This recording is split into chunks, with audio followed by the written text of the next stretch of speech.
In a small, dusty village nestled between forgotten hills, Elias Thorne was born into poverty. His father was a coal miner with broken lungs, and his mother took in laundry that never paid enough. At age 10, Elias was already working odd jobs, delivering newspapers before dawn, cleaning stables after school. He owned one pair of shoes with holes in both soles, and his dreams were small: a full meal without rationing, a warm coat in winter. Part 2. The First Loss. When Elias was 15, his father died in a mine collapse. The family received no compensation. His mother grew ill from exhaustion. Elias left school to work full-time in the same mine, vowing silently that he would never let his future children breathe that black dust. Every night, he read borrowed books by candlelight, teaching himself numbers, history, and anything that felt like a door out of the dark. Part 3. The Escape.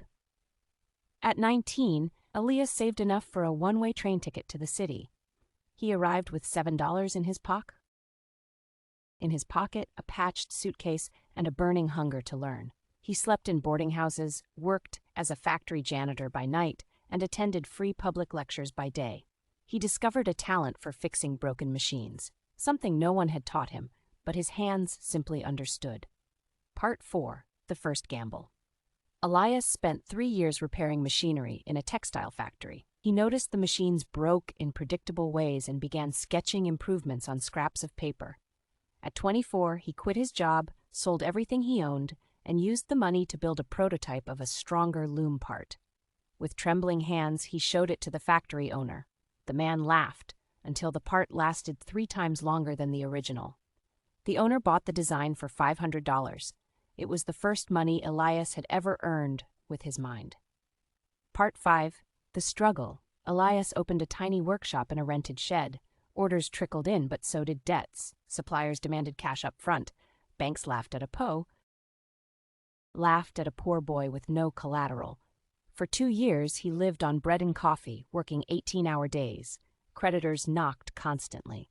Once he almost sold the workshop to pay them off, but a single large order from a new mill arrived just in time. He paid his debts, kept the workshop, and hired his first employee, an old friend from the village. Part 6. The Breakthrough. At 29, Elias invented a simple but revolutionary gear system that reduced machine downtime by half. He patented it himself after teaching himself patent law from library books. Factories began lining up. Money finally flowed in faster than it flowed out. He moved the workshop to a proper building, hired 20 workers, and for the first time bought a small house with actual heat in winter. Part 7. The expansion word spread.